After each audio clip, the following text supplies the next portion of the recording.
പൈസ ഉള്ള കുട്ടികൾ പഠിക്കട്ടെ. അപ്പൊ ഈ ദളിതും ആദിവാസിയും അതുപോലെ തന്നെ മൈനോറിറ്റി വിഭാഗങ്ങളും പഠിക്കണ്ട എന്നതാണോ ഉദ്ദേശിക്കുന്നത്? ഇതുകൊണ്ട് ശരിക്കും ഇതൊന്നും ഒരു വസ്തുതാപരമായിട്ടുള്ള കാര്യമല്ല അവിടെ നടന്നുകൊണ്ടിരിക്കുന്നത്.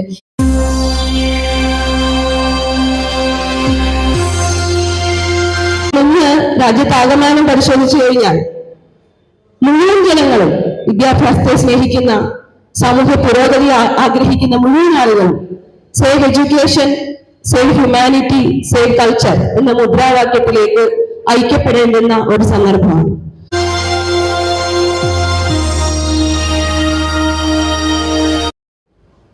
മാറ്റം അനിവാര്യമാണ് എന്നതാണ് ഈ ഒരു PMശ്രീയിൽ ഒപ്പിടുന്ന ഭാഗമായിട്ട് ഇവിടുത്തെ വിദ്യാഭ്യാസ മന്ത്രി സംസാരിക്കേണ്ടായത്. അപ്പോ മാറ്റം, എങ്ങനെയുള്ള മാറ്റമാണ് ഇവർ ഉദ്ദേശിക്കുന്നത് എന്നതിലൊരു സംശയം നിലനിൽക്കുന്നുണ്ട്. യഥാർത്ഥത്തിൽ ഈ ഒരു മാറ്റം എന്ന പേരിൽ ഇവിടെ NEP പോലുള്ള ഈ NEP അവർ ആദ്യം എന്താ ചെയ്തത്? എതിർക്കുകയാണ് ചെയ്തത്. വളരെ വ്യക്തമാണ് NEP എന്നത് വിദ്യാഭ്യാസ വിരുദ്ധമായിട്ടുള്ള ഒരു നയമാണെന്ന്. അതിനുശേഷം പിന്നീട് അവരുടെ സ്വാർത്ഥമായ താല്പര്യങ്ങൾ പ്രകാരം, അല്ലെങ്കിൽ നമുക്ക് വേറൊരു കാര്യം പറയാൻ പറ്റും, ഈ ലോകബാങ്കിന്റെ കയ്യിൽ നിന്നുള്ള പണം വാങ്ങിയതിന്റെ ഭാഗമായിട്ടായിരിക്കാം ഒരു പക്ഷേ ഇങ്ങനെ ഒരു നയം പിന്നീട് ഉണ്ടാവുകയുണ്ടായത്. അപ്പോൾ ഈ ഒരു വാർത്ത കണ്ടപ്പോൾ സത്യം പറഞ്ഞാല് ഏതൊരു വിദ്യാർത്ഥി എന്നല്ല, ഒരു സമൂഹത്തിന് തന്നെ വളരെ മോശമായിട്ടുള്ള ഒരു ചിത്രീകരണമാണ് വിദ്യാഭ്യാസ മന്ത്രി അല്ലെങ്കിൽ ഈ ഒരു ഗവൺമെന്റിനെ കുറിച്ച് നമുക്കുണ്ടാവുന്നത്. പിന്നെ SSCക്ക് നൽകിയിരിക്കുന്ന ഫണ്ട് ലംഘനം ചെയ്യും. ഇതേ വിഷയം തന്നെയാണ് വെസ്റ്റ് ബംഗാളിലും തമിഴ്നാടിനോടും പറഞ്ഞിരിക്കുന്നത്. ഈ ഒരു സാഹചര്യത്തിൽ കേരളത്തിന് മാത്രം എന്തുകൊണ്ട് ശബ്ദിക്കാൻ കഴിയുന്നില്ല? കേരളത്തിലെ സർക്കാർ പറയുന്നത് SSCയുടെ ഫണ്ട് ഈ ഒരു പൈസ ഞങ്ങൾ വെറുതെ കളയാൻ ഉദ്ദേശിക്കുന്നില്ല, ഈ പൈസ ഞങ്ങൾക്ക് അനിവാര്യമാണ്, അതുകൊണ്ട് ഞങ്ങൾ ഈ PMശ്രീയിൽ ഒപ്പിടുന്നു. അത് ശരിക്കും ശരിയായൊരു നിലപാട് അല്ല. പിന്നെ NEP എന്ന് പറഞ്ഞത് നമുക്ക് എല്ലാവർക്കും അറിയുന്ന പോലെ തന്നെ വളരെ വിരുദ്ധമായിട്ടുള്ള നിലപാടാണ്. അതുപോലെ തന്നെ സമൂഹത്തെ പറ്റി പഠിക്കുന്ന സാമൂഹ്യ സ്ഥാപനങ്ങളിൽ പ്രധാനപ്പെട്ടതാണ് എഡ്യൂക്കേഷൻ. എഡ്യൂക്കേഷൻ എന്ന് പറഞ്ഞത് ഒരു വ്യക്തിയുടെ ഫൗണ്ടേഷൻ, ഏറ്റവുമായിട്ടുള്ള നോളജിന്റെ ഫൗണ്ടേഷൻ സിസ്റ്റമാണ്. ഈ ഫൗണ്ടേഷൻ കൊടുക്കുന്നതിൽ ഏറ്റവും പ്രധാനപ്പെട്ടതാണ് LP UP വരുന്ന ഘട്ടങ്ങളിൽ അവർക്ക് കിട്ടുന്ന വിദ്യാഭ്യാസം. ഒരു 1ാം ക്ലാസ് മുതൽ LKG UKG സിസ്റ്റം മുതൽ 1ാം ക്ലാസ് 2ാം ക്ലാസ് 3ാം ക്ലാസ് ആ ഒരു സിസ്റ്റത്തിൽ നിന്ന് മാറി ഇവിടെ വേറൊരു തരത്തിലുള്ള, അല്ലെങ്കിൽ 3 വയസ്സ് വരെയുള്ള കുട്ടിക്ക് ഫസ്റ്റ് സ്റ്റാർട്ടിങ് എഡ്യൂക്കേഷൻ കൊടുക്കുന്നതുകൊണ്ട് എന്താണ് അർത്ഥമാക്കുന്നത്? ഒരു 3 വയസ്സുള്ള കൊച്ചിന് എന്തൊരു നോളജാണ് അതുകൊണ്ട് സമ്പാദിക്കാൻ കഴിയുന്നത് എന്നതിൽ വളരെ ക്വസ്റ്റ്യൻ ചെയ്യേണ്ടതായിട്ടുള്ള ഒരു വിഷയമാണ്. പിന്നെ വരുന്നത് നമ്മുടെ സ്കിൽ ഡെവലപ്മെന്റിന്റെ പേരിൽ അവർക്ക് അവരുടെ പഠന ഭാരം കുറയ്ക്കുക എന്നാണ് പറയുന്നത്. യഥാർത്ഥത്തിൽ ഇന്റേണൽ അസസ്മെന്റ്, പ്രസന്റേഷൻ, സെമിനാർ പോലുള്ള നിരവധി പ്രശ്നങ്ങൾ എന്ന് പറഞ്ഞാൽ അത് കുട്ടികൾക്ക് ഉണ്ടാക്കുന്ന മാനസികമായിട്ടുള്ള സൈക്കോളജിക്കൽ ആയിട്ടുള്ള സ്ട്രെസ്സും ആൻഷൈറ്റിയും അങ്ങനെയുള്ള കാര്യങ്ങളൊക്കെ അവിടെ നിലനിൽക്കുന്നുണ്ട്. അപ്പൊ വിദ്യാർത്ഥി സമൂഹം നേരിടുന്ന പ്രധാന വെല്ലുവിളിയാണ് ഈ ഒരു പ്രശ്നങ്ങളൊക്കെ. ഇന്റേണൽ അസസ്മെന്റ് നിരന്തരമായിട്ട് വന്നുകൊണ്ടിരിക്കുമ്പോൾ ഒരു കുട്ടിക്ക് ഉണ്ടാകുന്ന സംഘർഷം, മാനസികമായിട്ടുള്ള സംഘർഷം, അതിനൊക്കെ ആരും ഉത്തരം പറയും ഈ ഒരു NEP നടപ്പിലാക്കുന്നതിലൂടെ. പിന്നെ ഫണ്ടിങ്ങിന്റെ കാര്യം, നമ്മുടെ മൈനോറിറ്റിയെ സംബന്ധിച്ചിടത്തോളം അല്ലെങ്കിൽ നമ്മുടെ മെജോറിറ്റിയിലെ ഒരു ജനവിഭാഗം അത്ര എക്കണോമിക്കലി അത്ര ഡെവലപ്മെന്റ് ആയിട്ടുള്ള ആളുകളല്ല. അതുകൊണ്ട് തന്നെ അവർക്ക് വിദ്യാഭ്യാസം വേണ്ട എന്നതാണോ? അവർക്ക് വിദ്യാഭ്യാസം, ശക്തമായുള്ള ഒരു വിദ്യാഭ്യാസം അല്ലെങ്കിൽ ശരിയായ ഒരു വിദ്യാഭ്യാസം അവർക്ക് വേണ്ട എന്നതാണോ? അവർക്ക് കുറച്ചു നേരത്തെ ഒരു ക്ലാസ് കൊണ്ട് അല്ലെങ്കിൽ കുറച്ച് ദിവസത്തെ ക്ലാസ് കൊണ്ടുള്ള എഡ്യൂക്കേഷൻ മതി, ബാക്കിയുള്ള കുട്ടികൾ പഠിക്കട്ടെ, പൈസ ഉള്ള കുട്ടികൾ പഠിക്കട്ടെ. അപ്പൊ ഈ ദളിതും ആദിവാസിയും അതുപോലെ തന്നെ മൈനോറിറ്റി വിഭാഗങ്ങളും പഠിക്കണ്ട എന്നതാണോ ഉദ്ദേശിക്കുന്നത്? ഇതുകൊണ്ട് ശരിക്കും ഇതൊന്നും ഒരു വസ്തുതാപരമായിട്ടുള്ള കാര്യമല്ല അവിടെ നടന്നുകൊണ്ടിരിക്കുന്നത്. യഥാർത്ഥത്തിൽ ഇതിനെതിരെ ശബ്ദിക്കേണ്ടത് വിദ്യാർത്ഥി സമൂഹം തന്നെയാണ്. വിദ്യാർത്ഥി സമൂഹങ്ങൾ അവരുടേതായ ലോകങ്ങളിലേക്ക് മാറിക്കൊണ്ടിരിക്കുകയാണ്. അവരുടെ ഇൻട്രസ്റ്റ് ആയിട്ടുള്ള കാര്യങ്ങൾ, ഇപ്പോ അവർക്ക് മെയിനായിട്ട് വേണ്ട എന്റർടൈൻമെന്റ് എന്നുള്ള സിസ്റ്റത്തിലേക്ക് മാറുകയാണ്. അതില് ഒരുപക്ഷം വിദ്യാർത്ഥികൾ ഇതിനൊക്കെ ശബ്ദിക്കുമ്പോൾ അവരെ പിടിച്ച് ഡീറ്റെയിൻ ചെയ്യുക, അല്ലെങ്കിൽ അവരെതിരെ കേസ് കൊടുക്കുക, അല്ലെങ്കിൽ അവർ ഇപ്പൊ ശബ്ദിക്കുന്ന ഇപ്പൊ ഒരു വിദ്യാർത്ഥി സംഘടനയുടെ ഭാഗമായിട്ട് നിൽക്കുന്ന ഒരാൾ എന്ന നിലയിൽ ഞാൻ പറയാണ്, എനിക്ക് വിദ്യാർത്ഥി സംഘടന എന്ന രീതിയിൽ നമുക്ക് വിദ്യാലയങ്ങളിൽ പൊളിറ്റിസൈസ് ആയിട്ടുള്ള ഒരു ശബ്ദം പോയിട്ട് അവിടെ നിന്ന് സംസാരിക്കാൻ പോലും അല്ലെങ്കിൽ ചർച്ച ചെയ്യാൻ പോലുള്ള അവസരമില്ല. അൺപൊളിറ്റിക്കൽ ആയിട്ടുള്ള ഒരു ഇൻസ്റ്റിറ്റ്യൂഷൻ സിസ്റ്റമാണ് നടന്നുകൊണ്ടിരിക്കുന്നത്. യൂണിവേഴ്സിറ്റികളിലൊക്കെ പ്രശ്നങ്ങൾ വരുമ്പോൾ ആരാ ശബ്ദിക്കേണ്ടത്?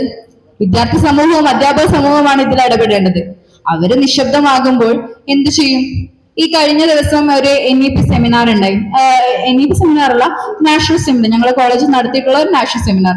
ആ സെമിനാറിൽ എന്റെ ടോപ്പിക്കായിട്ട് നമുക്ക് ടോപ്പിക് ചൂസ് ചെയ്യാൻ പറ്റും. ആ ഒരു ടോപ്പിക്കായിട്ട് ഞാൻ ചൂസ് ചെയ്തത് NEP FIUP എന്നുള്ള ആന്റി NEP FIUP എന്നൊരു വിഷയമായിരുന്നു. അതിനെ ഒരു മാർക്സിസ്റ്റ് അല്ലെങ്കിൽ അംബേദ്കറൈറ്റ് സോഷ്യൽ അതുപോലെ തന്നെ കോൺസ്റ്റിറ്റ്യൂഷൻ അനാലിസിസ്, ക്രിട്ടിക്കൽ അനാലിസിസ് എന്ന രീതിയിലാണ് അത് അവതരിപ്പിച്ചിട്ടുള്ളത്. അപ്പോ ആ ഒരു ചർച്ചയിൽ ഉണ്ടായ ഒരു വിഷയം എന്ന് പറയുമ്പോൾ അതില് പ്രധാനമായിട്ടും നമ്മൾ NEPയുടെ കാര്യങ്ങളൊക്കെ പറഞ്ഞു, NEPയുടെ എതിരെയുള്ള കാര്യങ്ങളൊക്കെ പറഞ്ഞു, ഡിസ്കഷൻ സെക്ഷൻ വെച്ചു. അപ്പൊ ആ സമയത്ത് ഒരു അധ്യാപകൻ പറയുകയുണ്ടായി, വളരെ PhDയും വളരെ വലിയ വിദ്യാഭ്യാസമൊക്കെ നേടിയിരിക്കുന്ന ഒരാളാണ്. അതുപോലത്തെ അല്ല, പുള്ളി ഇന്റർനാഷണൽ ലെവലിലൊക്കെ പഠിച്ചൊക്കെ വന്നിട്ടുള്ള ആളാണ്. പിന്നെ ഒരു പൊളിറ്റിക്കൽ സയൻസിൽ അധ്യാപകനാണ്, ആരാണെന്ന് ഞാൻ പറയുന്നില്ല. അങ്ങനെയുള്ള ഒരു അധ്യാപകൻ പറയുകയാണ്, എന്തുകൊണ്ടാണ് ഇതിനെ എതിർക്കുന്നത്? ശരിക്കും ഈ വിദ്യാർത്ഥി എന്ന നിലയിൽ നീ അതിനെ എതിർക്കാൻ പാടില്ല. കാരണം വിദ്യാർത്ഥികൾക്ക് ഡെവലപ്മെന്റ് ആണ് ഉണ്ടാക്കുന്നത്. എന്ത് ഡെവലപ്മെന്റ് ഉണ്ടാക്കുന്നത്?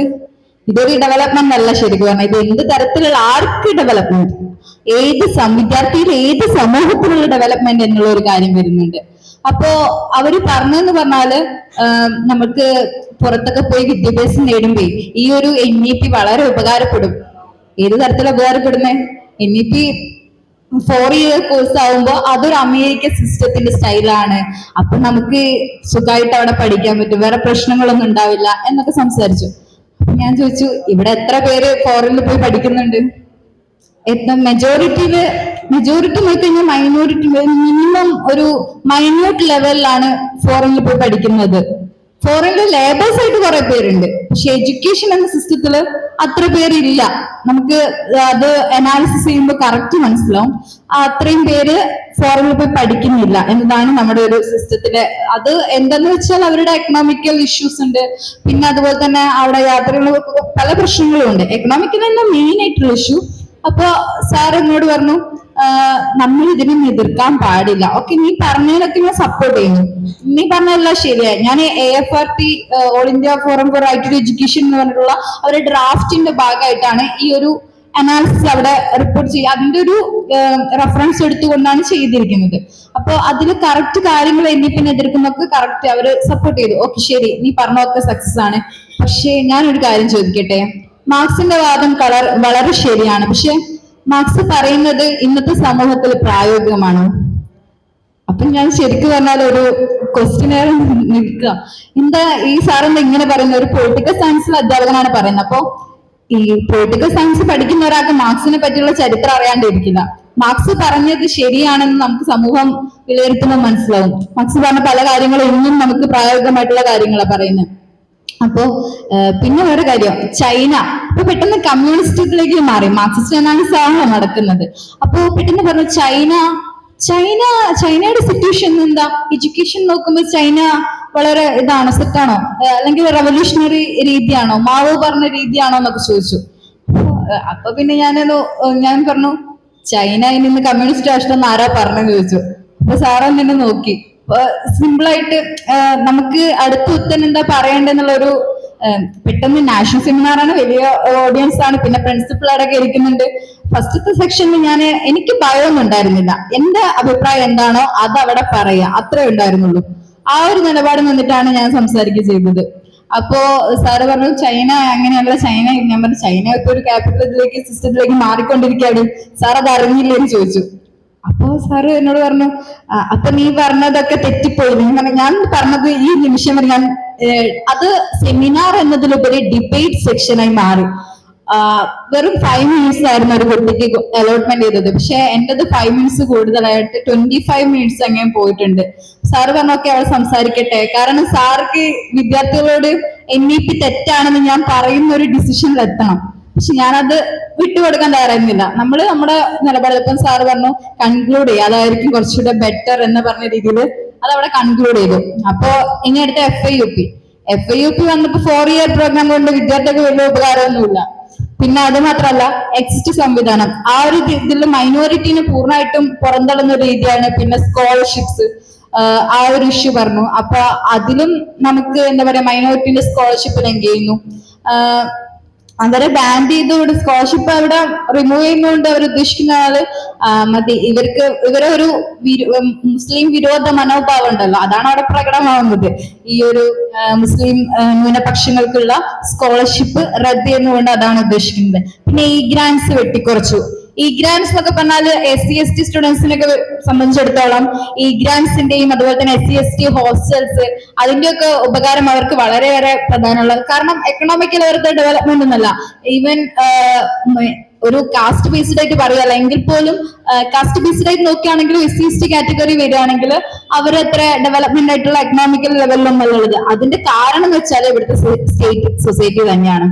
ഈ സൊസൈറ്റി അവരെ അനുകൂലമായിട്ടുള്ള രീതിയിൽ എന്താ പറയാ അവരെ മുന്നോട്ട് പോകാൻ സമ്മതിക്കാത്ത ഒരു സിറ്റുവേഷൻ ആണ് നടന്നുകൊണ്ടിരിക്കുന്നത്. അപ്പൊ ഇതിനെതിരെ ഞാൻ എന്റെ മക്കൾ ചുരുക്കാണ്, കുറച്ച് ലോങ് ആയി പോകാൻ ഇടപെട്ടുണ്ട്. അപ്പോ നമ്മുടെ ഇന്നത്തെ സമൂഹം, ഇന്നത്തെ വിദ്യാർത്ഥി ശബ്ദങ്ങൾ ഇവിടെ നിശബ്ദമല്ല, ശബ്ദമാണ്. ശബ്ദിക്കേണ്ട സമയമായിരിക്കുന്നു.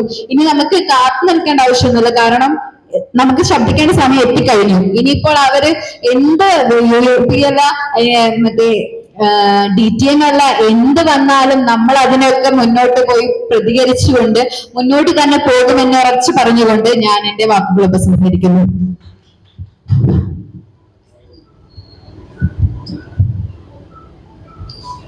എല്ലാവർക്കും നമസ്കാരം. വളരെ പരിപാടി നടക്കുന്ന കാര്യം അറിയില്ലായിരുന്നു. പക്ഷെ അവിചാരിതമായിട്ട് വന്ന സമയത്ത് കുറച്ച് ഭാഗങ്ങൾ കേൾക്കാനായിട്ട് പറ്റി. വളരെ അവിചാരിതമായിട്ട് ഇവിടെ ഇരുന്ന് സംസാരിക്കുന്ന ഒരു സാഹചര്യമാണുള്ളത്. എന്റെ പേര് വൈഷ്ണവി എന്നാണ്. മലയാളത്തിലായിരുന്നു ഡിഗ്രി MA കഴിഞ്ഞത്. ഇനി ഗവേഷണത്തിനായിട്ട് താല്പര്യപ്പെടുകയാണ്.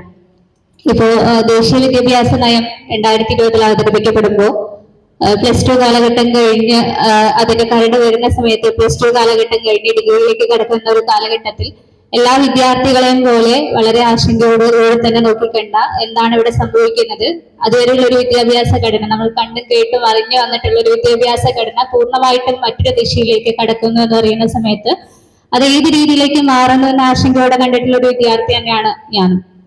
അതിൽ പ്രധാനമായിട്ടും അടിസ്ഥാന പ്രശ്നങ്ങളെ അഭിസംബോധന ചെയ്യാതെ പോകുന്ന ഒരു ദേശീയ നയം എങ്ങനെയാണ് നമ്മൾ സ്വീകരിക്കുക എന്നുള്ളതാണ്. നമ്മൾ സഹകരണ ഫെഡറലിസം എന്ന അടിസ്ഥാന തത്വത്തിൽ നിന്നുകൊണ്ട് മുന്നോട്ട് പോകുന്ന സമയത്ത് യാതൊരു ചർച്ചയും കാഴ്ചപ്പാടുകളും ഇല്ലാതെ എടുപിടിയുടെ ഒരു നിയമം കൊണ്ടുവരുന്ന സമയത്ത്, അല്ലെങ്കിൽ ഒരു കരട് അല്ലെങ്കിൽ നയം കൊണ്ടുവരുന്ന സമയത്ത് അത് ഇന്ത്യയിലെ എല്ലാ യാഥാർത്ഥ്യങ്ങളെയും അംഗീകരിക്കുന്നതാണോ, അല്ലെങ്കിൽ നമുക്ക് മുന്നോട്ട് പോകുന്നതിന് അത് ഏത് രീതിയിലായിരിക്കും കരുത്തേകുക എന്നുള്ള ഒരു വലിയ ഒരു ആശയക്കുഴപ്പം തന്നെ മുന്നിലുണ്ടായിരുന്നു. ഇപ്പൊ കോളേജുകളിലൊക്കെ നിൽക്കുന്ന സമയത്ത് നമുക്കറിയാം, ഇപ്പോ അരാഷ്ട്രീയമായിട്ടുള്ള കോളേജിന്റെ ഘടനയെ കുറിച്ചൊക്കെ നമ്മൾ പറയുന്ന സമയത്ത് പലപ്പോഴും തെരഞ്ഞെടുപ്പുകൾ പോലും, ഇപ്പൊ ഞാൻ കേരള സർവകലാശാല ക്യാമ്പസിലാണ് പഠിച്ചത്, 1 വർഷം അവിടെ തെരഞ്ഞെടുപ്പ് നടന്നില്ല. അതിനുവേണ്ടി എത്ര തവണ നമുക്ക് സംവിധാനങ്ങളുടെ പുറകെ നടക്കേണ്ടി വന്നു എന്ന് പറയുന്ന സമയത്ത് കുട്ടികൾക്ക് അതൊന്നും വേണ്ടാത്തൊരു രീതിയിലേക്ക്, അല്ലെങ്കിൽ അത് നമ്മുടെ ജനാധിപത്യത്തിന്റെ അടിസ്ഥാന കാഴ്ചപ്പാടാണെന്ന് മനസ്സിലാക്കാത്ത രീതിയിൽ ആരെങ്കിലും എന്തെങ്കിലും പറയുമ്പോൾ അതിന്റെ പുറകെ പോവല്ലാതെ നമുക്കൊരു അഭിപ്രായവും നിലപാട് വേണമെന്നുള്ളൊരു കാഴ്ചപ്പാടിലേക്ക് കുട്ടികളെ പോവാൻ ഒരു രീതിയിലേക്ക് ക്യാമ്പസുകളെ മാറുന്നു. തെരഞ്ഞെടുപ്പുകളുടെ പോലും വിഷയം ഈ പറയുന്ന ക്യാമ്പസ് ഫെസ്റ്റുകളോ അല്ലെങ്കിൽ പരിപാടികളോ അങ്ങനെയുള്ള കാര്യങ്ങളിലേക്ക് മാത്രം ചുരുങ്ങുകയാണ്. അവിടെ കൃത്യമായിട്ടുള്ള രാഷ്ട്രീയം സംസാരിച്ചുകൊണ്ട് അവരുടെ വിദ്യാഭ്യാസത്തെ എങ്ങനെ മുന്നോട്ട് നയിക്കണം എന്നൊരു ആലോചനകൾ പോലും ഇല്ലാതെ വളരെ പെരിഫറൽ ആയിട്ടുള്ള രീതിയിൽ കാര്യങ്ങൾ പോകുന്ന ഒരു സാഹചര്യമാണ് ഒരു ക്യാമ്പസ് അന്തരീക്ഷത്തിൽ നിന്നുകൊണ്ട് എനിക്ക് പലപ്പോഴും അനുഭവപ്പെട്ടിട്ടുണ്ട്. അത്തരം സാഹചര്യങ്ങളോട് പലപ്പോഴും കലഹിക്കേണ്ടി വന്നിട്ടുള്ള ഒരു മനോവിഷമം കൂടി പല ഘട്ടങ്ങളിലും തോന്നിയിട്ടില്ല. എന്താണ് നമുക്ക് ചുറ്റും നടക്കുന്നതെന്ന് ഒരു കുട്ടികളും മനസ്സിലാക്കാനോ തിരിച്ചറിയാനോ മുന്നോട്ട് പോകാനോ ശ്രമിക്കാത്ത ഒരു സാമൂഹിക സാഹചര്യം വളരെയധികം ആശങ്കയുണ്ടാക്കിയിട്ടുണ്ട്. ഇപ്പൊ കേരളത്തിന്റെ കാര്യം തന്നെ നോക്കുമ്പോൾ, ദേശീയ വിദ്യാഭ്യാസ നയത്തിന്റെ കാര്യം നോക്കുമ്പോൾ ഒരു സർക്കാരിന്റെ ഒരു സംവിധാനത്തിന്റെ ഒരാശയം എന്നുള്ള രീതിയിൽ ദേശീയ വിദ്യാഭ്യാസ നയം അവതരിപ്പിക്കപ്പെടുന്നു. അത് എല്ലാ മേഖലകളെയും സ്പർശിച്ചിട്ടില്ല എന്ന് തന്നെയാണ് പറയാനായിട്ട് പറ്റുക. ഇപ്പൊ നമുക്ക് തന്നെ അറിയാം, ആദിത്യ ബിർളയുടെയും അതുപോലെ തന്നെ അംബാനി അവരുടെയൊക്കെ തന്നെ ചില അവരുടെ റിപ്പോർട്ടുകളുടെ തന്നെ അതേ ഒരു പകർപ്പ് എന്നുള്ള രീതിയിലാണ് വർഷങ്ങൾക്ക് ശേഷം ഒരു ഗവൺമെന്റ് അവരുടെ നയം രൂപപ്പെടുത്തുന്ന സമയത്ത് കൊണ്ടുവരുന്നത്. ഇപ്പോ കേരള സർവകലാശാലയിലാണ് ഇപ്പോൾ ദേശീയ വിദ്യാഭ്യാസ നയത്തിനെതിരെ ആദ്യം നിലപാട് സ്വീകരിച്ചു എന്നൊക്കെ പറയപ്പെടുന്ന സംസ്ഥാനമാണ് കേരളം. പക്ഷെ ആ നിലപാടില് വളരെ പ്രശ്നമുണ്ട്. ഇപ്പൊ ഞാൻ പറയുന്നത് വളരെ ആധികാരികമായിട്ടൊന്നുമല്ല, എനിക്ക് തോന്നിയ ചില കാര്യങ്ങൾ പറയാണ്. ഇപ്പൊ ഷാംപി മേനോൻ കമ്മിറ്റി റിപ്പോർട്ട് എന്ന് അത് നടപ്പിലാക്കുന്നതെന്നും കേരള മോഡൽ ഓഫ് ഓൾട്ടർനേറ്റീവ് എന്ന രീതിയിലാണ് അത് കൊണ്ടുവരുന്നതെന്നൊക്കെ പറഞ്ഞുകൊണ്ടാണ് അത് മുന്നോട്ട് വന്നത്. പക്ഷെ അതും ഈ ദേശീയ വിദ്യാഭ്യാസ നയത്തോട് ചുക്കാൻ പിടിക്കുന്ന രീതിയിൽ അല്ലെങ്കിൽ അതിനോട് അടുത്തു നിൽക്കുന്ന രീതിയിലുള്ള ഒരു സംവിധാനമായിട്ടാണ് പ്രധാനമായിട്ട് തോന്നിയിട്ടുള്ളത്. ഇപ്പൊ കേരള സർവകലാശാലയിൽ ആദ്യമായിട്ട്, അതായത് ദേശീയ വിദ്യാഭ്യാസ നയത്തിന്റെ ഭാഗമായി 4 വർഷ പ്രോഗ്രാം എല്ലാവരുടെയും വ്യാപിക്കുന്നതിന് മുമ്പ് തന്നെ കേരള സർവകലാശാലയിലാണ് ആദ്യമായിട്ട് ഇന്റർനാഷണൽ റിലേഷൻസ് എന്ന് പറയുന്ന വകുപ്പിൽ കൊണ്ടുവരുന്നത്. അതിനുശേഷം തൊട്ടടുത്ത വർഷമാണ് മറ്റു കോളേജുകളിലേക്ക് ഇത് വരുന്നത്. ഇത് നോക്കുന്ന സമയത്ത് ഒരു പ്രധാന പ്രശ്നമായിട്ട് തോന്നിയത് കൃത്യമായിട്ടുള്ള ഒരു ഘടനയോ ആലോചനയോ എങ്ങനെ ഇത് മുന്നോട്ട് കൊണ്ടുപോകാമെന്ന് പോലും ആലോചിക്കാതെ കുട്ടികൾക്ക് എങ്ങനെ അവർക്ക് വിദ്യാഭ്യാസം കൊടുക്കാം, അല്ലെങ്കിൽ കോഴ്സിന്റെ ഘടന എങ്ങനെയായിരിക്കണം, ഇവര് വാല്യൂ ആഡ് കോഴ്സുകളായിട്ട് മറ്റു കോഴ്സുകളായിട്ട് കൊണ്ടുവരുന്നതിനെ കുറിച്ച് അധ്യാപകർക്കും വിദ്യാർത്ഥികൾക്കും ഒരുപോലെ സംശയം ഉണ്ടാക്കുന്ന ഒരു രീതിയിലേക്ക് കാര്യങ്ങൾ പോകുന്ന ഒരു സാഹചര്യമാണ്. അന്ന് ഉന്നത വിദ്യാഭ്യാസ മന്ത്രിയായിരുന്ന ബിന്ദു ടീച്ചർ എല്ലാ ക്യാമ്പസുകളിലും പോയി കേരള മാതൃകയെ കുറിച്ച് സംസാരിക്കുന്ന സമയത്ത് പല സമയത്തും നമ്മളടക്കം ചോദിച്ചിട്ടുണ്ടായിരുന്ന ഒരു കാര്യമാണ്, ഇതിൽ വ്യക്തത കുറവുണ്ട്. പറയുന്ന പല കാര്യങ്ങളിലും ക്ലാസ്സുകൾ എടുക്കുന്ന ആളുകൾക്ക് പോലും വ്യക്തതയില്ലാത്ത ഒരു സാഹചര്യത്തിലൂടെയാണ് ഞങ്ങളൊക്കെ ഇതിനെ നോക്കി കണ്ടിട്ടുണ്ടായിരുന്നത്. അപ്പൊ ക്യാമ്പസുകളില് അടിസ്ഥാന പ്രശ്നങ്ങളെ അത് അഭിസംബോധന ചെയ്തിട്ടുണ്ടായിരുന്നില്ല. പരീക്ഷയുടെ ഘടന, കോഴ്സുകൾ തെരഞ്ഞെടുക്കുന്നത്, ഫീസുമായി ബന്ധപ്പെട്ട് കേരള സർവകലാശാലയിൽ തന്നെ നോക്കുന്ന സമയത്ത് വളരെ ഉയർന്ന ഫീസാണ് ഭാഷാ വിഷയങ്ങൾക്കും ഭാഷേതര വിഷയങ്ങൾക്കും കൊണ്ടുവന്നിട്ടുണ്ടായിരുന്നു. മാസങ്ങൾക്ക് ശേഷമാണ് സർവകലാശാലയിലെ വിദ്യാർത്ഥി സംഘടനകൾ അതിൽ ഇടപെടാനായിട്ട് തയ്യാറായത്. നമ്മൾ പറഞ്ഞുകൊണ്ടിരിക്കുന്ന സമയത്ത് നിങ്ങളില്ലാത്ത കാര്യങ്ങൾ പറയുകയാണെന്നുള്ള രീതിയിൽ പ്രതികരിച്ച ആളുകൾ മാസങ്ങൾക്ക് ശേഷം ഇത് തുറന്ന് സമ്മതിക്കുന്ന ഒരു സ്ഥിതിയിലേക്ക് പോയി. അതായത് അവിടെ നിലനിൽപ്പ് എന്നുള്ളതാണ് ഒരു ഘടകമായിട്ട് വരുന്നത്. ആ സമയത്ത് അവർക്ക് പ്രതികരിക്കാൻ തോന്നില്ല. അപ്പൊ പ്രതികരിക്കേണ്ട ഒരു വിഷയമാണെന്ന് തോന്നിയില്ല. കണ്ണടച്ച് ഇരുട്ടാക്കിയിട്ട് കുറെ നാളുകൾ കഴിഞ്ഞിട്ട് തിരുത്തുന്ന ഒരു രീതിയിലേക്കാണ്, ഞാൻ ആരുടെയും പക്ഷം ചേർന്ന് പറയല്ല, പക്ഷെ ആ ഒരു രീതിയിലേക്ക് കേരളത്തിലെ ക്യാമ്പസുകൾ മാറി എന്നുള്ള ഒരു കാഴ്ച വളരെ ആശങ്കയുണ്ടാക്കുന്ന ഒരു കാര്യമായിരുന്നു. അപ്പോ ഒരു പ്രധാന പ്രശ്നമായിട്ട് നിൽക്കുന്ന ഒരു കാര്യം, പല സർവകലാശാലകളിൽ ഒരു പ്രശ്നം അടിസ്ഥാന സൗകര്യങ്ങൾ പോലും ഇല്ലാത്ത ഒരു സാഹചര്യത്തിലാണ് കാര്യങ്ങളൊക്കെ പോയിക്കൊണ്ടിരിക്കുന്നത്. ഇപ്പോ അവിടെയുള്ള കുട്ടികൾക്ക് ക്ലാസ് റൂമുകളിൽ കുറവുണ്ട്. ഇപ്പോ മലയാള സർവകലാശാലയിൽ അടക്കം നോക്കുന്ന സമയത്ത് ശ്രേഷ്ഠ ഭാഷയുടെ സെന്ററിന്റെ കെട്ടിടത്തിലാണ് ഇപ്പൊ താൽക്കാലികമായിട്ട് അവിടെ പ്രവർത്തിക്കുന്ന ക്ലാസ് മുറികൾ പ്രവർത്തിക്കുന്നത്. അവർ ശ്രേഷ്ഠ ഭാഷ സെന്ററിന് വേണ്ടി അത് ഒഴിഞ്ഞു കൊടുക്കുന്ന സമയത്ത് കുട്ടികൾ പെരുവഴിയിൽ നിൽക്കേണ്ട ഒരു സാഹചര്യത്തിലേക്ക് കാര്യങ്ങൾ പോകും. അധ്യാപകരില്ല. ഞങ്ങൾക്ക് 5-6 അധ്യാപകർ പഠിപ്പിച്ചുകൊണ്ടിരിക്കുന്ന ആളുകൾ തന്നെയാണ് ഗവേഷണ ഡിപ്പാർട്ട്മെന്റുകൾ PGക്കും അതുപോലെ തന്നെ ഗവേഷണത്തിനും മേൽനോട്ടം വഹിക്കേണ്ടതും അതുപോലെ തന്നെ UGയുടെ കുട്ടികളെ ക്ലാസ് എടുക്കേണ്ടതും.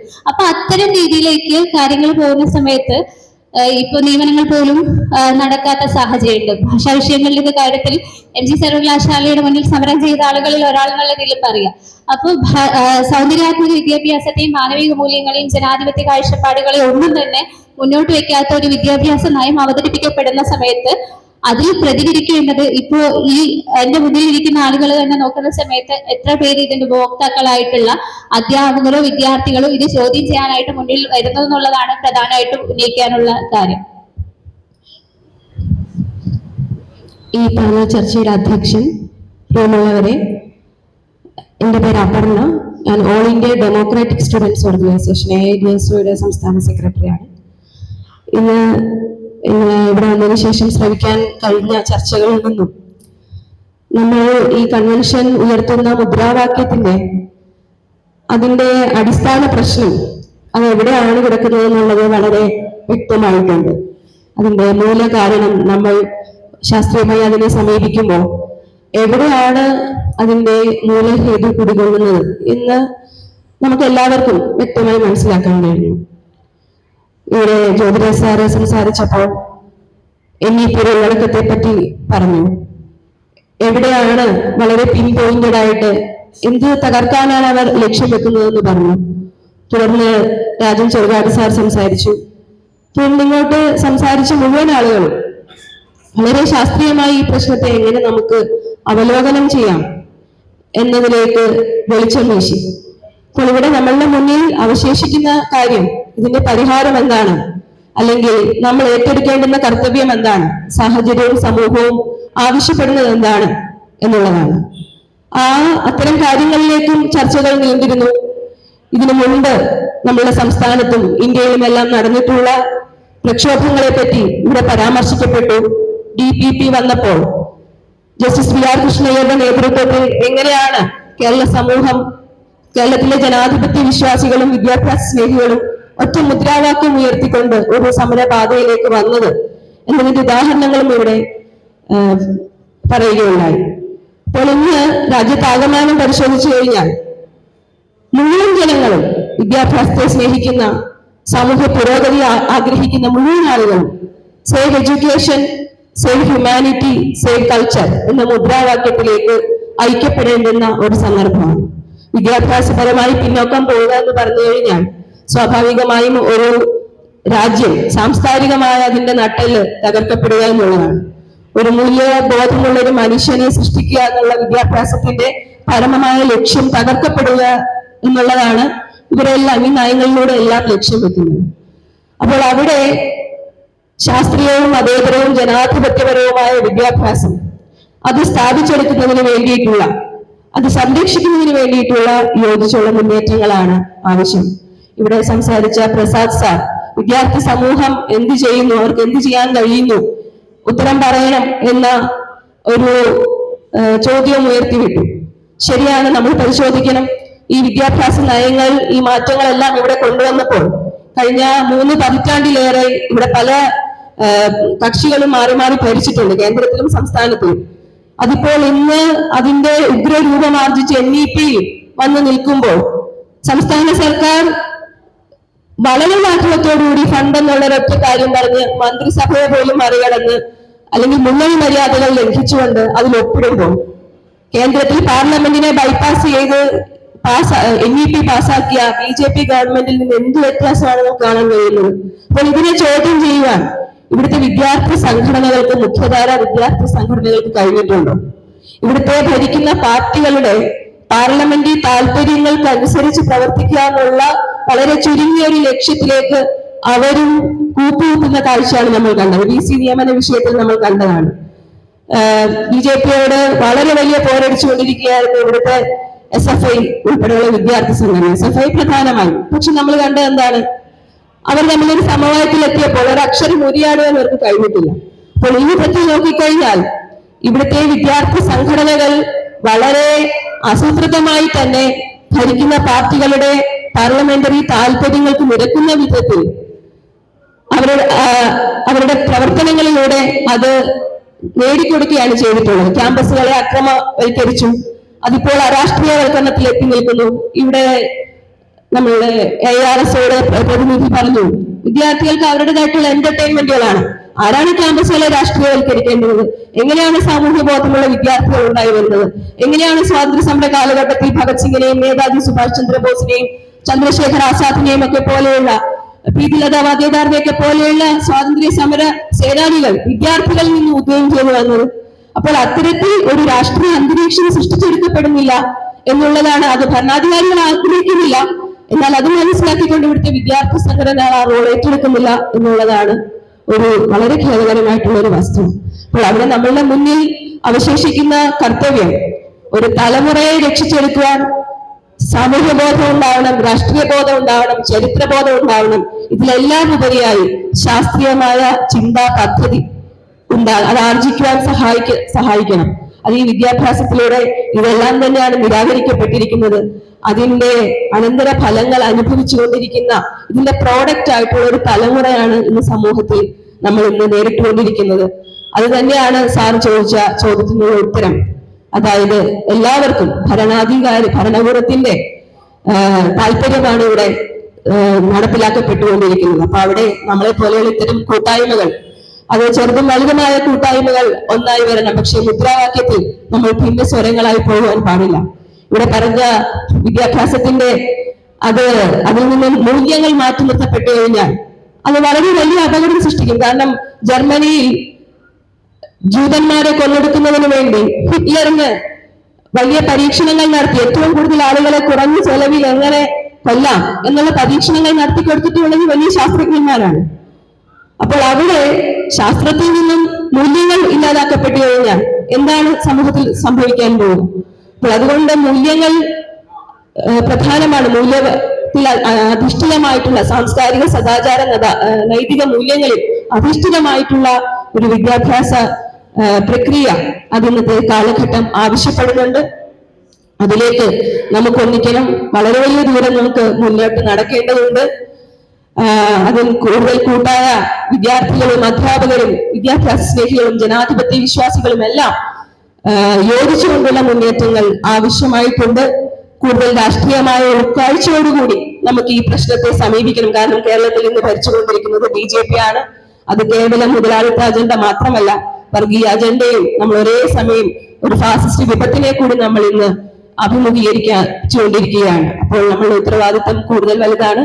ഇത്തരം ചർച്ചകളും രാഷ്ട്രീയ സംവാദങ്ങളും പ്രശ്നത്തിന്റെ മൂല കാരണത്തിലേക്ക് നമ്മളെ കൂടുതൽ കൊണ്ടെത്തിക്കുകയും കൃത്യമായ പരിഹാരം കാണുവാൻ നമ്മളെ പ്രാപ്തരാക്കുവാൻ കഴിയും എന്ന് വിശ്വസിച്ചുകൊണ്ട് എന്റെ വാക്കുകൾ നിർത്തുന്നു.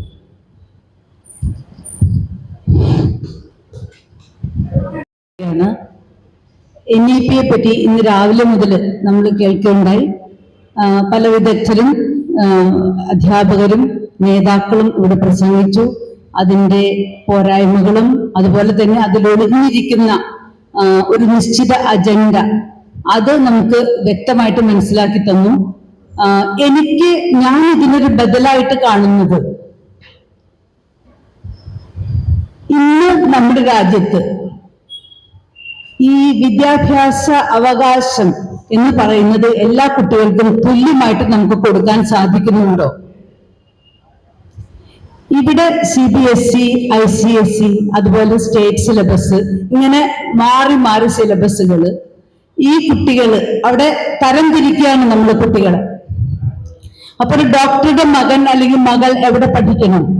ഒരു ടീച്ചറുടെ മകൾ എവിടെ പഠിക്കണം?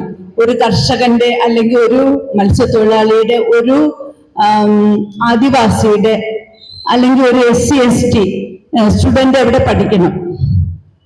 ഇതാരാണ് നിശ്ചയിക്കുന്നത്? അവർക്ക് നമ്മൾ എല്ലാ ചോയ്സും കൊടുക്കുന്നുണ്ടോ? അങ്ങനെ ചോയ്സ് കൊടുത്തുകൊണ്ടാണ് നമ്മൾ സംസാരിക്കുന്നതെങ്കിൽ എനിക്ക് പറയാൻ പറ്റും നമ്മളിവിടെ ന്യായം, ജസ്റ്റിസ് എല്ലാ കുട്ടികൾക്കും നമ്മൾ കൊടുക്കുന്നുണ്ട് എന്ന്. പക്ഷെ നമ്മൾ കൊടുക്കുന്നില്ല. അപ്പൊ എത്രയൊക്കെ പോളിസികൾ ഉണ്ടായിട്ടും അതിലൊക്കെ നമ്മൾ തരംതിരിവുകളാണ് കാണിച്ചുകൊണ്ടിരിക്കുന്നത്. ആ തരംതിരിവുകൾ എന്നും നമുക്ക് നിർത്താൻ സാധിക്കുമോ? അന്ന് നമുക്ക് കുട്ടികൾക്ക് ഒരു ജസ്റ്റിസ് കൊടുക്കാനായിട്ട് സാധിക്കും. ഇനി ഒരു കാര്യം എനിക്ക് പറയാനുള്ളത്, നമ്മൾ ഓർമ്മശക്തിയെ പറ്റിയൊക്കെ സംസാരിച്ചു. ഇന്ന് ഈ സാധനം കയ്യിലുള്ളിടത്തോളം കാലം ഓർമ്മശക്തി വലിയ പ്രശ്നമൊന്നുമല്ല. അവർക്കെല്ലാം ഒന്ന് ടച്ച് ചെയ്ത് നോക്കിയാൽ മനസ്സിലാക്കിയെടുക്കാനുള്ള കാര്യങ്ങളുള്ളൂ. എന്തിനു വേണ്ടി ഓർത്തു വെക്കുന്നത്? പിന്നെ CBSE പറയുന്നു ഓപ്പൺ സ്കൂൾ എക്സാം ആണ് അല്ലെങ്കിൽ ഓപ്പൺ ബുക്ക് എക്സാം ആണ് ഇനി അവർ നടത്താനായിട്ട് പോകുന്നതെന്ന്. അപ്പൊ എന്തിനാ ഇനി ഒന്നും പഠിക്കണ്ട, ഹൃദയസ്ഥമാക്കണ്ട, അവർക്ക് നോക്കി എഴുതാം. അപ്പൊ ആ രീതിയിലേക്കും നമ്മൾ ഒരു റിലാക്സ് പൊസിഷൻ കൊടുക്കുകയാണ് കുട്ടികൾക്ക്. അതുപോലെ തന്നെ ഇന്ന് IT അതുപോലെ AI ഉപയോഗിച്ച് നമ്മൾ എല്ലാ കാര്യങ്ങളും അറിയുന്നു, എഴുതുന്നു, കണ്ടെത്തുന്നു, എല്ലാ കാര്യങ്ങളും ചെയ്യുന്നുണ്ട്. അപ്പൊ അങ്ങനെയുള്ള ഒരു വിദ്യാഭ്യാസ സംസ്കാരം ഉയർന്നു വരുമ്പോ ഇത് ഇന്ത്യ ദേശത്ത് മാത്രമല്ലല്ലോ, ആഗോളമായിട്ട് നമ്മൾ നോക്കുമ്പോ തീർച്ചയായിട്ടും നമ്മുടെ കുട്ടികൾ ഒരിക്കലും പുറകോട്ട് പോകേണ്ട കാര്യമില്ല. അപ്പോ ശാസ്ത്രം വളരുമ്പോ നമ്മളും വളരണം. എനിക്ക് പണ്ട് ഞാൻ പഠിച്ച ഒരു പുസ്തകം ശാസ്ത്ര സാഹിത്യ പരിഷത്തിന്റെ എന്തുകൊണ്ട് അത് ഇന്നൊരു കുട്ടിക്ക് ചോദിക്കാനായിട്ട് സാധിക്കുന്നുണ്ടോ? നമ്മുടെ ഈ വിദ്യാഭ്യാസ നയങ്ങളൊക്കെ കൊണ്ടുവന്നിട്ടും ആ കുട്ടിക്ക് അങ്ങനെ ഒരു ആകാംക്ഷ, അങ്ങനെ ഒരു ജിജ്ഞാസ കൂടുതലായിട്ട് എനിക്ക് അറിയണം, അത് എന്തുകൊണ്ടാണ്, എന്തിനാണ്, ആർക്കു വേണ്ടിയാണ്, ഇങ്ങനെയുള്ള ചോദ്യങ്ങൾക്ക് ഉത്തരം കൊടുക്കാനായിട്ട് ആ കുട്ടിക്ക് സാധിച്ച തീർച്ചയായിട്ടും നമ്മൾ നല്ലൊരു വിദ്യാഭ്യാസമാണ് ആ കുട്ടിക്ക് കൊടുക്കുന്നതെന്ന് നമുക്ക് പറയാനായിട്ട് സാധിക്കും. പിന്നെ അതില് സ്കിൽ വേണോ, നൈപുണ്യങ്ങൾ വേണോ, ഇതൊക്കെ നമ്മൾ തീരുമാനിക്കേണ്ടതായിട്ടുണ്ട്. പക്ഷെ ഒളിഞ്ഞു കിടക്കുന്ന ഈ അജണ്ടയെ നമ്മൾ എല്ലാവരും നഖശിഖാന്തം എതിർത്തുകൊണ്ട് ഒരു ന്യായമായ വിദ്യാഭ്യാസ രീതി എല്ലാ കുട്ടികൾക്കും ഒരുപോലെ കൊടുക്കാനായിട്ട് നമുക്ക് സാധിക്കുമോ? അതിനുവേണ്ടി നമുക്കൊരു ബദൽ പോളിസി ഉണ്ടാക്കാനായിട്ട് സാധിക്കുമോ? അതിനുവേണ്ടി ഞാൻ എന്നാൽ കഴിയുന്ന എൻ്റെ എല്ലാ കഴിവുകളും ഉപയോഗിക്കാനായിട്ട് ഞാൻ തയ്യാറാണ്. അത് ഉറക്കെ പറഞ്ഞുകൊണ്ട് ഞാൻ എൻ്റെ വാക്കുകൾ അവസാനിപ്പിക്കുന്നു. നന്ദി. സുബ്രഹ്മണ്യൻ CPML ഇന്നിവിടെ നടന്ന ചർച്ചകൾ അത് പോസിറ്റീവാണ്. പക്ഷെ അതുകൊണ്ട് മാത്രം കാര്യമായില്ല. ചില അപശബ്ദങ്ങൾ ഇതിനെ ന്യായീകരിച്ചുകൊണ്ടും പറയണ്ടായി. എന്നെ സംബന്ധിച്ചിടത്തോളം സൂചിപ്പിക്കാനുള്ളത് ഈ ദേശീയ വിദ്യാഭ്യാസ നയം സമൂഹത്തിൽ നന്നായി പ്രതിഫലിച്ചു തുടങ്ങി എന്നാണ്. അതിൻ്റെ ഏറ്റവും നല്ല ഉദാഹരണം ഈ തിരുവനന്തപുരം നഗരം തന്നെയാണ്. ഇവിടെ ഒരു സ്വകാര്യ കുടുംബ ട്രസ്റ്റിൻ്റെ ക്ഷേത്രത്തിൽ വളരെ പരിമിതമായ ആളുകളിൽ നിന്ന് തുടങ്ങിയ പൊങ്കാല ഈ തിരുവനന്തപുരം നഗരത്തിൽ 5 കിലോമീറ്റർ 3 ദിവസം എല്ലാ സഞ്ചാര സ്വാതന്ത്ര്യവും നഷ്ടപ്പെടുത്തിക്കൊണ്ട് സംഘടിപ്പിക്കാൻ കഴിയുന്നതിന് ഈ കേരളത്തിലെ ഇടതുപക്ഷ ഭരണകൂടം എല്ലാ സംവിധാനവും ഒരുക്കി കൊടുക്കുമ്പോൾ ദേശീയ വിദ്യാഭ്യാസ നയം സാർത്ഥകമായി എന്ന് തന്നെയാണ് എൻ്റെ അഭിപ്രായം. രണ്ടാമത്തെ കാര്യം, തിരുനാവായയിൽ 15 ദിവസം നീണ്ടു നിൽക്കുന്ന കുംഭമേള നടന്നു വരികയാണ്. അഹോരികൾ എന്ന് പറയുന്ന ഈ കോണകധാരികൾ ആയ മനുഷ്യർ, തലയോട്ടി ധരിക്കുന്ന മനുഷ്യർ കേരളത്തിൽ വന്ന് 15 ദിവസം ആർമാദിക്കുന്ന കുംഭമേള നടന്നുകൊണ്ടിരിക്കുകയാണ്. എന്ന് പറഞ്ഞാൽ നമ്മുടെ ദേശീയ വിദ്യാഭ്യാസ നയം കേരളം ഏറ്റെടുത്ത് കഴിഞ്ഞു എന്ന് തന്നെയാണ്. നമ്മൾ വലിയ നവോത്ഥാനത്തെക്കുറിച്ചൊക്കെ വാതോരാതെ പ്രസംഗിക്കും. നാരായണ ഗുരുവിനെ കുറിച്ചും ചട്ടമ്പസ്വാമിയെക്കുറിച്ചും അതിൽ നിന്നൊക്കെ ഒരുപാട് മാറി ശാസ്ത്രത്തിൽ മുറുകെ പിടിച്ച, യുക്തിവാദത്തിൽ മുറുകെ പിടിച്ച സഹോദരൻ അയ്യപ്പനിലൂടെ കടന്നുപോയ അദ്ദേഹത്തിന്റെ ചിന്തകളും പ്രവൃത്തികളും വിദ്യാഭ്യാസ ഇടപെടലുകളും ഒക്കെ നമ്മൾ അനുഭവിച്ച് ഒന്നുകിൽ നമ്മുടെ മുൻ തലമുറയ്ക്ക് അനുഭവിച്ചു തീർത്താം. പക്ഷേ ഇന്ന് സഹോദരൻ അയ്യപ്പനെ പോലെ കൊടുങ്ങല്ലൂർ അമ്പലത്തിൽ ചെന്ന് ഒരു കവിത ചൊല്ലാൻ നമുക്ക് കഴിയുമോ എന്നുള്ളതാണ് ഈ വിദ്യാഭ്യാസം നമ്മോട് ചോദിക്കുന്ന ചോദ്യം എന്നെനിക്ക് തോന്നാം. പ്രിയപ്പെട്ടവരെ, ഇന്ന് ഈ ദേശീയ വിദ്യാഭ്യാസ നയവുമായി ബന്ധപ്പെട്ടുകൊണ്ട് മാറി തീർന്നുള്ള വിദ്യാഭ്യാസ ചിന്തകൾ, അതിൻ്റെ പ്രതിഫലനം എന്നതാണ് ഞാൻ കഴിഞ്ഞ ഒരു ചർച്ചയിൽ പങ്കെടുത്തുകൊണ്ട് ഗാന്ധിയെക്കുറിച്ച് പറഞ്ഞു. ഇന്ന് ഗാന്ധിയുടെ ദിനമാണ്. ആ മനുഷ്യയെക്കുറിച്ച് ബഹുമാനം നിലനിർത്തുന്ന, അതിനുവേണ്ടി എല്ലാ വർഷവും പരിപാടി സംഘടിപ്പിക്കുന്ന ഒരു സംഘടന പ്രതികൂടിയാണ്. ഇന്ന് ഗാന്ധി ഗോഡ്സേക്ക് പകരം വയ്ക്കേണ്ട ആൾ തന്നെയാണ്, ആദരിക്കപ്പെടേണ്ട. നമുക്ക് ഒരുപാട് വിയോജിപ്പുണ്ടാകും. പക്ഷെ അങ്ങനെയുള്ളൊരു ഗാന്ധിയുടെ വിദ്യാഭ്യാസ ചിന്തയാണ് ഞാനവിടെ എടുത്തു പറഞ്ഞത്. അദ്ദേഹത്തിന്റെ വിദ്യാഭ്യാസ ചിന്തയിൽ ഈ പറയുന്ന എല്ലാ തൊഴിലും പഠിക്കണം എന്ന് 10ാം ക്ലാസ് പഠിപ്പിക്കുന്ന പാടാണ്. ഞാൻ പഠിപ്പിച്ചിട്ടുള്ളതാണ്, അതുകൊണ്ട് ഞാൻ ചോദിക്കുക. പക്ഷെ അത് മനസ്സിലാക്കിയത് വേറെ തരത്തിലായിപ്പോയി എന്നുള്ളതുകൊണ്ടാണ്. അപ്പൊ ഞാൻ ചുരുക്കുക, ഇന്ന് നമ്മൾ ഈ വഴി തെറ്റിപ്പോയ കുറച്ച് ആളുകൾ മാത്രമാണ് ഇതിനെക്കുറിച്ച് ചർച്ച ചെയ്യുന്നത്. എല്ലാവരും ശരിയായ വഴിയിലാണെന്ന് പ്രതീക്ഷിച്ചുകൊണ്ടാണ് ഈ പറയുന്ന പൊങ്കാലയുടെയും ഈ കുംഭമേളയുടെയും പിന്നാലെ പോകുന്നത്. ഓരോ സ്വകാര്യ ക്ഷേത്രങ്ങൾ ഉയർന്നു വരുന്നത്, അതിൻ്റെ ഭാഗമായി അന്ധവിശ്വാസങ്ങളും ഗോത്ര സമൂഹത്തിലേക്കുള്ള തിരിച്ചു മടക്കവും നടത്തിക്കൊണ്ടിരിക്കുന്ന സമൂഹത്തിൽ, ആ ഗോത്ര സമൂഹത്തിൽ നിന്ന് ശാസ്ത്രീയമായ ഒരു വിദ്യാഭ്യാസത്തിലേക്ക് നയിക്കേണ്ട ഒരു ഭരണകൂടം ഈ ദേശീയ വിദ്യാഭ്യാസ നയത്തിലൂടെ ഒരു ഭാഗത്ത് ഇത് പറയുമ്പോൾ തന്നെ ചൊവ്വ പര്യവേഷണം നടത്തുന്ന അതേ ശാസ്ത്ര സംഘത്തിന്റെ തലവൻ തേങ്ങ ഉടക്കുന്ന, നാളികേരം ഉടക്കുന്ന കണിയാന്മാരുടെ ഗണത്തിലേക്ക് കൂറുമാറുന്നത് അത് യാദൃശ്ചികമല്ല, ഭരണകൂടത്തിന്റെ കൃത്യമായ ഇടപെടലും ശാസനയും നിയന്ത്രണവും തന്നെയാണ് എന്ന് ഈ പൊതുസമൂഹത്തെ ബോധ്യപ്പെടുത്താൻ കഴിയുമ്പോഴാണ് നമുക്ക് ദേശീയ വിദ്യാഭ്യാസത്തെ പ്രതിരോധിക്കുന്ന നമ്മുടെ പോരാട്ടങ്ങളിൽ ശക്തി പകരാൻ കഴിയും. അതുകൊണ്ട് മറ്റെല്ലാത്തിനോടും യോജിച്ചുകൊണ്ട് തന്നെ മുന്നോട്ടുള്ള പോക്കില് ശരിയായ ഒരു സമൂഹത്തെ വാർത്തെടുക്കാൻ വേണ്ടിയുള്ള പോരാട്ടത്തിൽ എല്ലാ വിഭാഗീയതയും മാറ്റിവെച്ചുകൊണ്ട് നമുക്ക് മുന്നോട്ട് പോകാം എന്ന് മാത്രം പറഞ്ഞുകൊണ്ട് ഞാൻ എൻ്റെ വാക്കുകൾ ചുരുക്കുന്നു. അഭിവാദ്യം.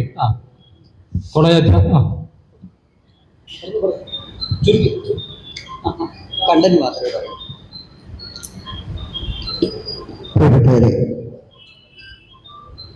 ഇങ്ങനെയൊരു ചർച്ച വളരെ ഫലപ്രദമായിരുന്നു. മോഡറേറ്റർ പറഞ്ഞത് രാവിലെ മുതൽ നമ്മൾ ചർച്ച ചെയ്യുന്നുണ്ട്. ഈ ചർച്ചയുടെ മറുപടിയായി നിങ്ങൾക്ക് എന്ത് പറയാനുണ്ട് എന്നുള്ളതാണ്. എൻ്റെ പേര് കൃഷ്ണമ്മാൾ എന്നാണ്. ഞാനൊരു ട്രേഡ് യൂണിയൻ പ്രവർത്തകയാണ്.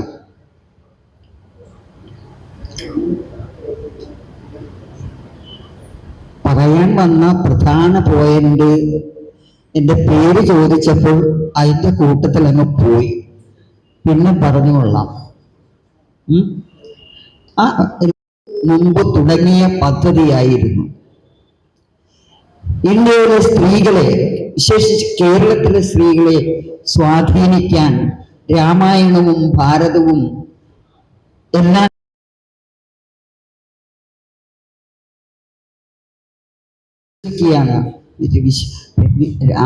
വിദ്യാർത്ഥി രാഷ്ട്രീയമാണ് ഈ കുഴപ്പമെല്ലാം ഉണ്ടാക്കുന്നത് എന്ന്.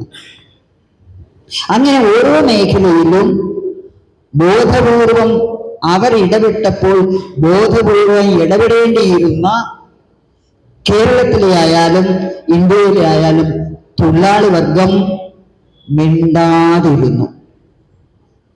ആ മിണ്ടാതിരുന്നതിന്റെ ഫലമായിട്ടാണ് ഇതെല്ലാം അതിവേഗത്തിൽ കടന്നുകൂടിയത്.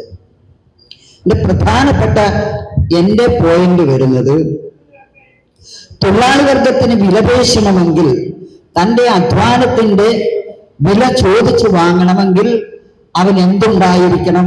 അവന് ബോധമുണ്ടായിരിക്കണം, വിദ്യാഭ്യാസം ഉണ്ടായിരിക്കണം. ശാസ്ത്രവും സാങ്കേതിക വിദ്യയും എല്ലാം ഉണ്ടായത് തൊഴിലാളിയുടെ അധ്വാനത്തിന്റെ ആയാസം കുറയ്ക്കാനും മനുഷ്യന് വിശ്രമത്തിനും വേണ്ടിയിട്ടാണ്. ഇന്നതെല്ലാം തന്നെ ഒരു പറ്റം ആളുകൾ കാർന്നെടുക്കുന്നു.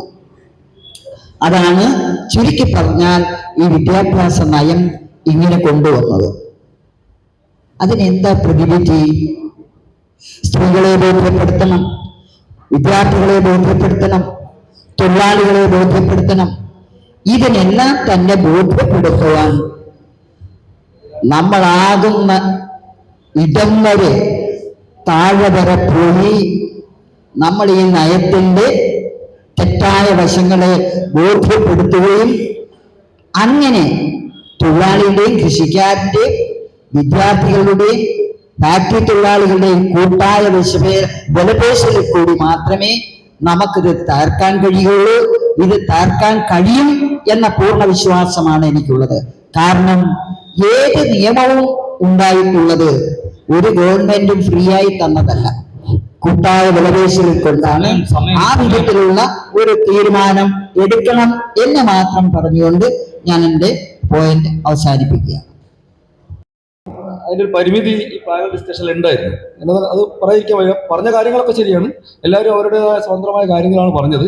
മറിച്ച് അതിന് ഇങ്ങനെ ഇരിക്കുന്ന സമയത്ത് സമയവും ഇന്ററാക്ഷൻസും ഒന്നും നടക്കുന്നില്ല എന്നുള്ളതാണ് ഇതിൻ്റെ ഒരു പരിമിതി. അത് നമുക്ക് അടുത്ത പാനൽ ഡിസ്കഷനിൽ പരിഹരിക്കേണ്ടതാണെന്ന് മാത്രം ഓർമ്മപ്പെടുത്തുകയാണ്. അതുകൊണ്ട് എനിക്ക് പ്രത്യേകിച്ചൊന്നും പറയാനില്ല. കാരണം പൊതുവായിട്ട് വീണ്ടും ഞാൻ പ്രസംഗിക്കുക ചെയ്യേണ്ടത് ഇവിടെ വീണ്ടും.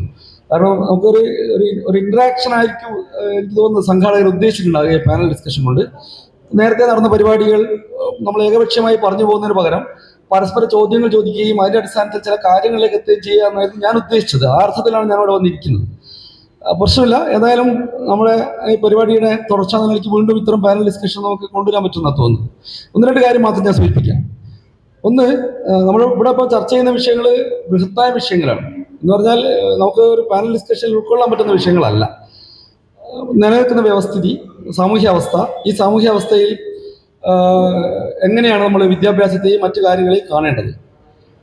അപ്പോൾ സ്വാഭാവികമായിട്ടും നിലനിൽക്കുന്ന വ്യവസ്ഥ നമ്മളെല്ലാ കാലത്തും പറയാറുള്ളതാണ്, എല്ലാ വ്യവസ്ഥകളും സംരക്ഷിക്കുന്നതിന് വേണ്ടി തന്നെയുള്ള വിദ്യാഭ്യാസ പദ്ധതികളാണ് എല്ലാ കാലത്തും ആവിഷ്കരിക്കപ്പെടുക.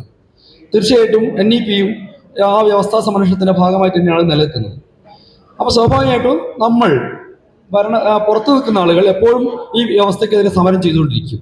സ്വാഭാവികമായിട്ടും വിദ്യാഭ്യാസ മേഖലയിലുണ്ടാകുന്ന പ്രശ്നങ്ങൾക്കെതിരായിട്ട് ശക്തമായ സമരം ചെയ്യുകയും അത് തിരുത്തുകയും ചെയ്യുന്നതിന് ചരിത്രമാണുള്ളത്. പലപ്പോഴും അങ്ങനെയാണ് ഇന്ത്യയിൽ ഒരുപക്ഷെ സ്വാതന്ത്ര്യ സമരത്തിന് ശേഷം വിദ്യാഭ്യാസ പദ്ധതികൾ, വിദ്യാഭ്യാസ കമ്മീഷനുകൾ രൂപപ്പെടുകയും ഈ വിദ്യാഭ്യാസ കമ്മീഷനുകൾ മുന്നോട്ട് വെക്കുന്ന വിഷയങ്ങൾ യഥാർത്ഥത്തിൽ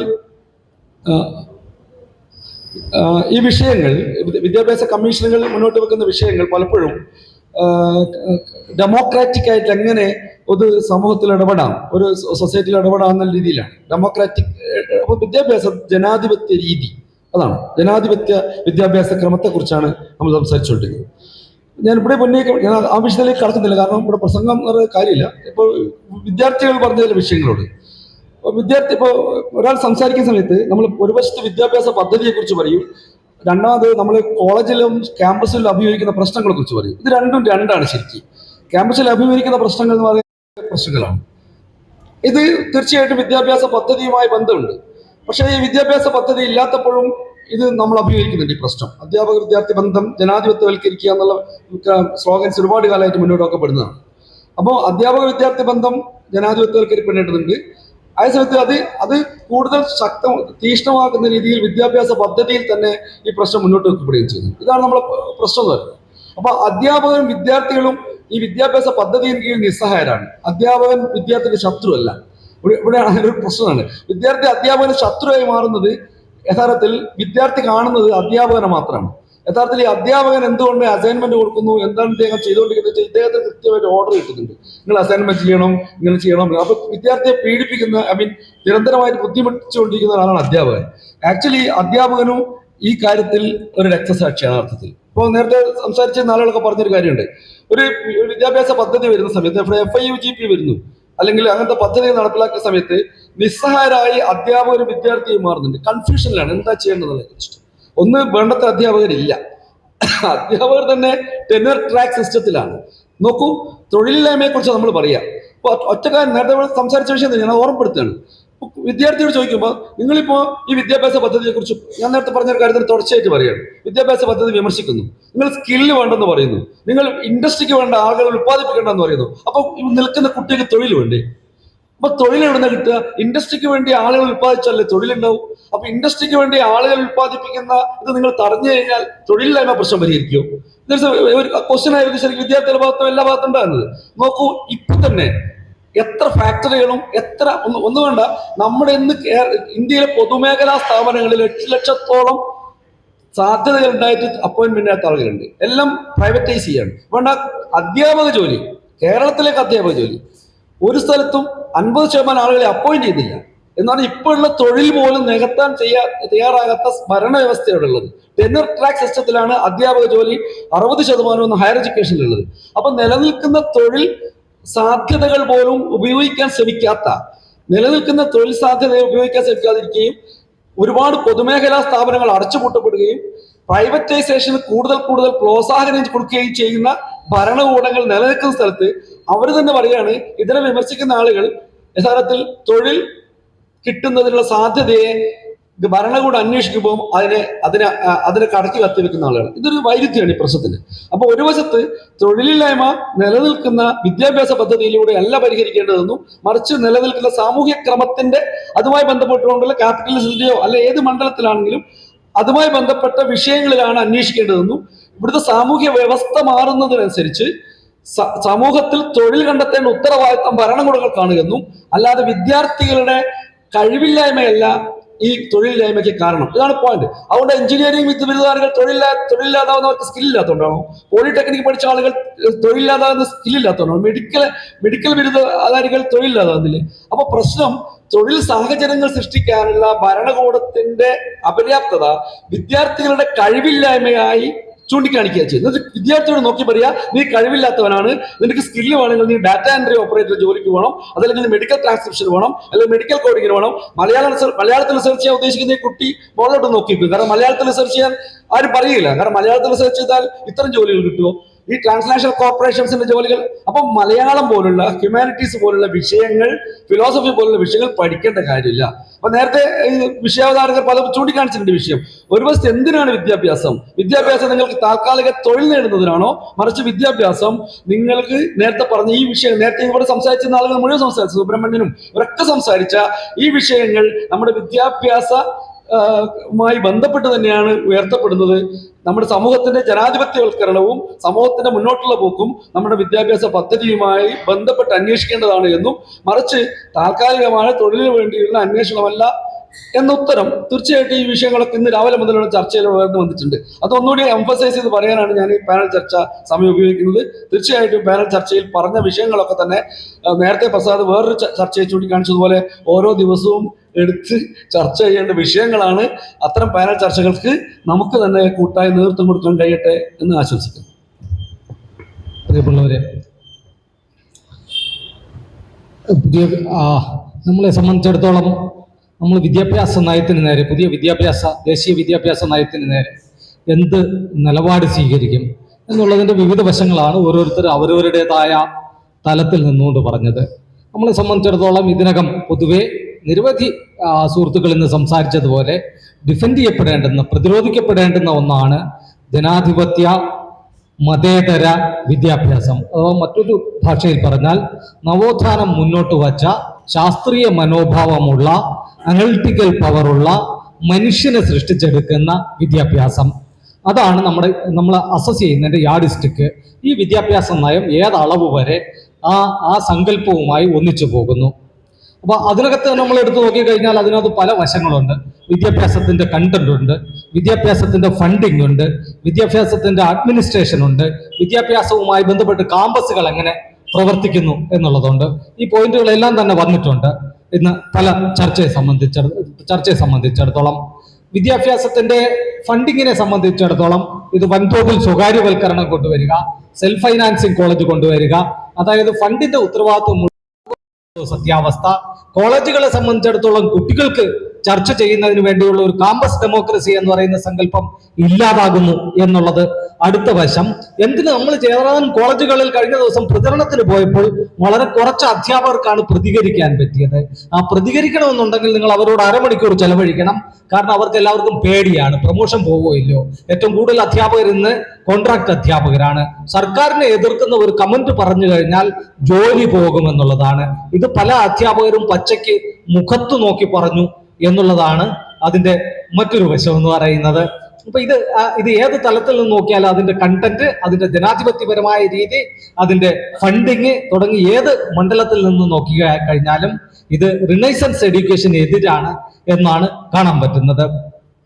മറ്റൊരു വശത്ത് നിന്ന് എല്ലാ സംഗതികളെയും നമ്മൾ സ്റ്റേറ്റ് എങ്ങനെ ചെയ്യുന്നു, ഇത്തരം സംഗതികൾ എപ്പോഴും ഒരു ജസ്റ്റിഫിക്കേഷനായി പറയാം.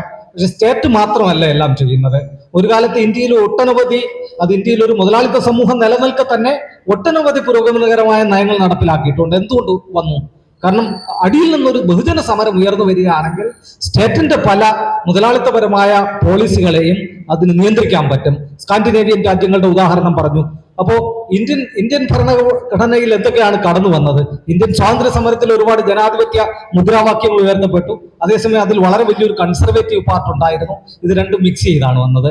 അതുകൊണ്ട് ചില പുരോഗമനകരമായ നയങ്ങൾ നടപ്പിലാക്കി. ഇവിടെ ഇപ്പോൾ അന്നത്തെ സോവിയറ്റ് യൂണിയനെ കണ്ടുകൊണ്ട് ആരോഗ്യ നയം നടപ്പിലാക്കി, വിദ്യാഭ്യാസ നയം നടപ്പിലാക്കി, പഞ്ചവത്സര പദ്ധതികൾ നടപ്പിലാക്കി. ഇതിനകത്തെല്ലാം മുതലാളിത്തപരമായ കണ്ടന്റ് ഇല്ല എന്നുള്ളതല്ല. പക്ഷെ അടിത്തട്ടിൽ നിന്ന് വരുന്ന സമരങ്ങൾക്ക് ഭരണകൂടത്തിന്റെ ഇന്റൻഷനെ ഒരു പരിധി വരെ പ്രതിരോധിക്കാൻ പറ്റും എന്നുള്ളത് നമ്മൾ മനസ്സിലാക്കുന്നില്ല എന്നുണ്ടെങ്കിൽ നമുക്ക് എല്ലാ സ്ഥലങ്ങളിലും നമ്മൾ കൈവിട്ടു പോകാൻ സാധ്യതയുണ്ട്. കാരണം പിന്നെ ജനാധിപത്യ സമരങ്ങൾക്ക് അർത്ഥമില്ല എന്നുള്ളത് വരുന്നു. അടുത്ത സംഗതി വരുന്നത്, ഇപ്പൊ നമ്മൾ മുതലാളിത്ത സമൂഹത്തിനുള്ളിൽ തൊഴിലില്ലായ്മ പരിഹരിക്കാൻ പറ്റൂ, ഇവിടെ തൊഴിലും വിദ്യാഭ്യാസവുമായിട്ടുള്ള ബന്ധത്തിനെ പറ്റി പറഞ്ഞു. തീർച്ചയായിട്ടും പരിഹരിക്കാൻ പറ്റത്തില്ല. പക്ഷെ അതേസമയം തന്നെ ഇൻഡസ്ട്രിയലൈസേഷൻ നടക്കുന്ന സമൂഹങ്ങളെ സംബന്ധിച്ചിടത്തോളം അവിടെ കൂടുതൽ പുരോഗമനകരമായ ഒരു വിദ്യാഭ്യാസ നയം വരുന്നുണ്ട്. കൂടുതൽ ആൾക്കാരെ പഠിപ്പിക്കുന്നതിന് വേണ്ടിയുള്ള പരിശീലനം നടത്തുന്നുണ്ട്. രാവിലെ ഞാൻ പറഞ്ഞു, ഇപ്പൊ കഴിഞ്ഞ യൂണിവേഴ്സിറ്റികളുടെ റാങ്കിങ്ങിനകത്ത് 10 റാങ്കിങ്ങിൽ 2 റാങ്കിങ് വന്നപ്പോൾ അതിൽ 2-ൽ 1-ൽ 9-ഉം മറ്റൊന്നിൽ 8-ഉം ചൈനയാണ്. 150 ലോകത്തിലെ ഏറ്റവും നല്ല യൂണിവേഴ്സിറ്റികളിൽ 42 എണ്ണം ചൈനീസ് യൂണിവേഴ്സിറ്റികളാണ്. ഇന്ത്യയിൽ നിന്ന് 150-ൽ 3 എണ്ണം മാത്രമേ ഉള്ളൂ. മറ്റ് യൂറോപ്യൻ രാജ്യങ്ങളെല്ലാം തന്നെ ഹാർവാർഡ് യൂണിവേഴ്സിറ്റി 3-ാം സ്ഥാനത്തെത്തി. എന്തുകൊണ്ടാണ്? പബ്ലിക് ഫണ്ടിങ് വരുന്നു. അവിടെ പബ്ലിക് ഫണ്ടിങ്ങിന്റെ ആവശ്യകത എന്തുകൊണ്ട് വരുന്നു? അതിന്റെ ആവശ്യകത എന്ന് പറയുന്നത് ചൈന ഹൈലി ഇൻഡസ്ട്രിയലൈസ്ഡ് ആകുന്നു. ഇത് ചൈനയിൽ മാത്രമല്ല ചുറ്റുപാടുമുള്ള രാജ്യങ്ങളിൽ നോക്കിക്കഴിഞ്ഞാലും നമുക്ക് കാണാൻ പറ്റും. ഇൻഡസ്ട്രിയലൈസേഷൻ ഉള്ള സമയത്ത് സ്കിൽഡ് വർക്കറിന്റെ ആവശ്യമുണ്ട്. അതിനനുസരിച്ച് വിദ്യാഭ്യാസ നയത്തിലും മാറ്റം വരും. കുറച്ചു ദിവസം മുമ്പ് ടിം കുക്കിനോട് ഒരാൾ ചോദിച്ചു, എന്താണ് നിങ്ങൾ ചൈനയിൽ പോകുന്നത്? അയാൾ പറഞ്ഞ ഒറ്റ മറുപടിയാണ്, നിങ്ങൾ എല്ലാവരും പറയും ചൈനയിൽ കോസ്റ്റ് ഓഫ് ലേബർ കുറഞ്ഞതുകൊണ്ടാണ്. അയാൾ പറയുന്നു, പക്ഷെ അതല്ല കാരണം. നമുക്കൊരു ഇൻഡസ്ട്രിക്ക് വേണ്ട എല്ലാ ഇൻഫ്രാസ്ട്രക്ചറും എല്ലാ സ്കിൽഡ് വർക്കും ഒരൊറ്റ ചെറിയ പ്രദേശത്ത് കിട്ടുന്നത് ചൈനയിൽ നിന്നാണ്. അതുകൊണ്ടാണ് നമ്മൾ ചൈനയിൽ പോകുന്നത്. മറ്റൊരു തെറ്റിദ്ധാരണയാണ്, ഏഷ്യൻ രാജ്യങ്ങളെ സംബന്ധിച്ചിടത്തോളം ഏറ്റവും വലിയ കോസ്റ്റ് ഓഫ് ലേബർ ഉള്ളത് ചൈനയിലാണ്. അപ്പൊ ഇൻഡസ്ട്രിയലൈസേഷൻ നടക്കുന്ന സ്ഥലങ്ങളിൽ സ്കിൽഡ് ലേബറിന്റെ ആവശ്യം വരും. ഇന്ത്യയെ സംബന്ധിച്ചിടത്തോളം ഈ വിദ്യാഭ്യാസ നയത്തിൽ നിന്ന് നമുക്ക് എത്താൻ പറ്റുന്ന റീഡിങ്, ഇന്ത്യ ആ ഇൻഡസ്ട്രിയലൈസേഷന്റെ ഏതെങ്കിലും ഒരു ഘട്ടം അല്ലെങ്കിൽ ഒരു സ്വപ്നം പോലും ഒരു ഇൻഡസ്ട്രിയലൈസേഷൻ ഒരളവ് വരെ ഉണ്ടാകാം. കാരണം മുതലാളിത്ത വ്യവസ്ഥ ലോക വ്യവസ്ഥയായി നിലനിൽക്കെ തന്നെ വികസിത മുതലാളിത്ത രാജ്യങ്ങളിൽ നിന്നും അവികസിത മുതലാളിത്ത രാജ്യങ്ങളിലേക്ക് മൂലധനം ഒഴുകുന്നു എന്നുള്ളത് കൊണ്ട് അതാത് സ്ഥലങ്ങളിൽ ഒരളവ് വരെയുള്ള വ്യവസായവൽക്കരണത്തിന്റെ സാധ്യതയുണ്ട്. അപ്പൊ ആ സാധ്യതയുടെ എങ്കിലും ഒരു സ്വപ്നം ഇന്ത്യൻ ഗവൺമെന്റിനോ ഇന്ത്യയുടെ ഭരണകൂടം കൺട്രോൾ ചെയ്യുന്നവർക്കോ ഉണ്ടായിരുന്നെങ്കിൽ അവിടെ ഇൻഡസ്ട്രിയലൈസേഷനെ അനുകൂലിക്കുന്ന സ്കിൽഡ് ലേബറിനെ ഉണ്ടാക്കിയെടുക്കുന്ന ഒരു വിദ്യാഭ്യാസ നയമാകുമായിരുന്നു ഉണ്ടാകേണ്ടിയിരുന്നത്. പക്ഷെ അതുമല്ല, പകരം ഇൻഡസ്ട്രിയലൈസേഷന്റെ സ്വപ്നം തന്നെ ഇല്ലാതാക്കിക്കൊണ്ടുള്ള അല്ലെങ്കിൽ അത് ഉപേക്ഷിച്ചു കഴിഞ്ഞു എന്നുള്ളതിന്റെ തെളിവാണ് ഈ വിദ്യാഭ്യാസ നയം എന്നുള്ളതാണ് ഞാൻ മനസ്സിലാക്കുന്നത്. ബാക്കി രാവിലെ മുതൽ എല്ലാവരും പറഞ്ഞു ഇതിന്റെ പരിഹാരം സംയുക്ത സമരമാണ്. എല്ലാ വിഭാഗീയതകളെയും ഒഴിവാക്കി എല്ലാ വിഭാഗം ജനങ്ങളെയും സംഘടിപ്പിച്ചുള്ള സംയുക്ത സമരമാണ്. അതിനകത്ത് അത് എല്ലാ തലത്തിലും സപ്പോർട്ട് ചെയ്യപ്പെടേണ്ടതാണ്. അതിനോട് യോജിച്ചുകൊണ്ട് നിർത്തുന്നു. ദേശീയ വിദ്യാഭ്യാസ നയം 2020 പൂർണ്ണമായും പിൻവലിക്കണം. PM ശ്രീ പദ്ധതി ഉൾപ്പെടെയുള്ള ദേശീയ വിദ്യാഭ്യാസ നയത്തിന്റെ വിവിധ ഘടകങ്ങൾ കേരളത്തിൽ നടപ്പാക്കാനുള്ള തീരുമാനം പിൻവലിക്കുക. ക്രെഡിറ്റ് അധിഷ്ഠിത 4 വർഷ ബിരുദ പരിപാടി FYUP റദ്ദാക്കി അക്കാദമിക വളർച്ച ഉറപ്പാക്കുന്ന ഉന്നത വിദ്യാഭ്യാസ സംവിധാനം നടപ്പിലാക്കുക. സാർവത്രികവും ശാസ്ത്രീയവും മതേതരവും ജനാധിപത്യപരവുമായ സൗജന്യ പൊതുവിദ്യാഭ്യാസ സംവിധാനം ശക്തിപ്പെടുത്തുക എന്നീ ആവശ്യങ്ങൾ ഈ സമര പ്രഖ്യാപന കൺവെൻഷൻ ഉന്നയിക്കുന്നു. NEP 2020, PM ശ്രീ പദ്ധതി, FYUP എന്നിവയ്ക്കെതിരായ ഈ പോരാട്ടം ജനങ്ങളുടെ വിദ്യാഭ്യാസ അവകാശവും ഇന്ത്യയുടെ ഫെഡറൽ മതേതര ജനാധിപത്യ ആത്മാവിനെയും സംരക്ഷിക്കുവാനുള്ള അനിവാര്യമായ പോരാട്ടമാണെന്ന് ഈ കൺവെൻഷൻ പ്രഖ്യാപിക്കുന്നു. വിദ്യാഭ്യാസ രംഗത്തെ സ്വകാര്യവൽക്കരണത്തിനും വർഗീയവൽക്കരണത്തിനും വാണിജ്യവൽക്കരണത്തിനുമെതിരെ സംസ്ഥാന വ്യാപകമായ ബഹുജന സമരങ്ങൾ സംഘടിപ്പിക്കുവാൻ ഈ കൺവെൻഷൻ തീരുമാനിക്കുന്നു. അതിനുവേണ്ടി അധ്യാപകർ, വിദ്യാർത്ഥികൾ, രക്ഷിതാക്കൾ തുടങ്ങി വിദ്യാഭ്യാസ, സാംസ്കാരിക, സാമൂഹ്യ സംഘടനകളും പ്രവർത്തകരും ഉൾപ്പെടെ വിപുലമായ ജനാധിപത്യ സമര ഐക്യം രൂപപ്പെടുത്തേണ്ടതുണ്ട്. ജില്ലാതലങ്ങളിലും പ്രാദേശിക തലങ്ങളിലും വിദ്യാഭ്യാസ സ്ഥാപനങ്ങളിലും അതാതിടത്തിന് ചേർന്ന രീതിയിലുള്ള ഐക്യ സമര സമിതികൾ രൂപീകരിക്കേണ്ടതുണ്ട്. ചർച്ചകൾ, സംവാദങ്ങൾ, സെമിനാറുകൾ, മറ്റു പ്രാദേശിക ജില്ലാ സമര പരിപാടികൾ എന്നിവ നിരന്തരമായി സംഘടിപ്പിക്കേണ്ടതുണ്ട്. തുടർന്ന് അതിനെ സംസ്ഥാനതല സമര രൂപങ്ങളിലേക്ക് വളർത്തിയെടുക്കേണ്ടതുണ്ട്. കേരളത്തിൽ ഇത് നിയമസഭാ തെരഞ്ഞെടുപ്പിന്റെ വർഷമാണ്. സാങ്കേതികമായി BJP ഒഴികെയുള്ള കേരളത്തിലെ എല്ലാ പാർട്ടികളും ദേശീയ വിദ്യാഭ്യാസ നയത്തിന് എതിരാണ്. അതുകൊണ്ട് തന്നെ തങ്ങൾ അധികാരത്തിൽ വരികയാണെങ്കിൽ ദേശീയ വിദ്യാഭ്യാസ നയവുമായി ബന്ധപ്പെട്ട നിർദ്ദേശങ്ങൾ തിരസ്കരിക്കുമെന്ന് തങ്ങളുടെ പ്രകടന പത്രിക വഴി ഇവിടുത്തെ ജനങ്ങളോട് പ്രഖ്യാപിക്കാൻ കേരളത്തിലെ ഓരോ രാഷ്ട്രീയ പാർട്ടിക്കും ബാധ്യതയുണ്ട്. ഈ നയത്തിലെ അപകടകരമായ വ്യവസ്ഥകൾ സംബന്ധമായി താഴെ തലത്തിൽ നിന്ന് നിരന്തരമായ ചർച്ചകൾ വളർത്തിക്കൊണ്ടുവരികയും ഇലക്ഷനിൽ മത്സരിക്കുന്ന പാർട്ടികളെയും വ്യക്തികളെയും ഇത് സംബന്ധമായ ഒരു നിലപാട് എടുക്കുന്നതിലേക്ക് കൊണ്ടെത്തിക്കുവാനും കേരളത്തിലെ സിവിൽ സൊസൈറ്റിക്ക്, അതായത് താഴെ തലത്തിൽ പ്രവർത്തിക്കുന്ന ജനകീയ സംഘടനകൾ, സാംസ്കാരിക സംഘടനകൾ, മറ്റ് സമര സമിതികൾ, ക്ലബ്ബുകൾ, പൊതുപ്രവർത്തകർ ഇവർക്ക് ബാധ്യതയുണ്ട്. എല്ലാവരോടും ഈ കൺവെൻഷൻ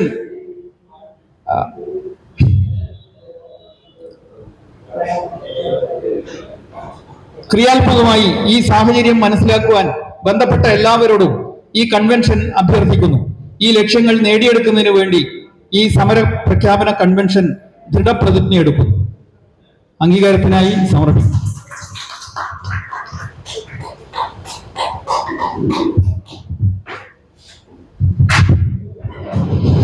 ഈ സമരസമിതിയെ മുന്നോട്ട് കൊണ്ടുപോകുന്നതിന് വേണ്ടി ഒരു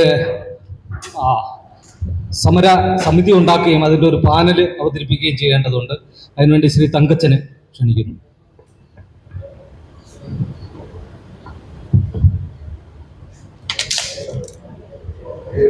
അതും അതിൻ്റെ ഭാഗികമായി അതിൻ്റെ ഓഫീസ് ബെയറേഴ്സ് മാത്രം വായിച്ചുകൊണ്ട് ബാക്കിയുള്ളത് അതിനകത്ത് കോപ്പി ചെയ്യാവുന്നതാണ്.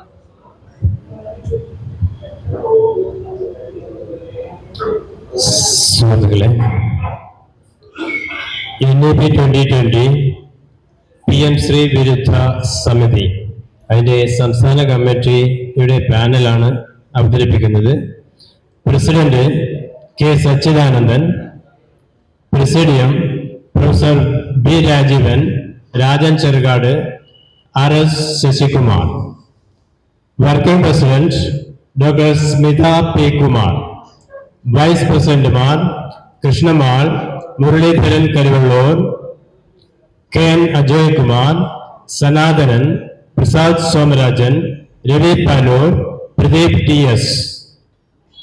General convener T. Narayanan Vattoli. കൺവീനർമാർ N. Subramanian, MN Mohan Gopal, M. Gopakumar, Lenina, Annis George, Baburaj. Treasurer KS Hemaraj. Thank U.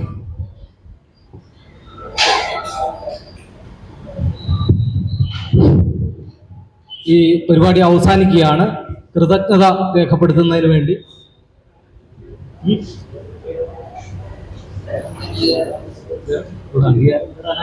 Panel കൈയടിച്ച് പാസ്സാക്കുന്നതിന് വേണ്ടി അഭ്യർത്ഥിക്കുന്നു.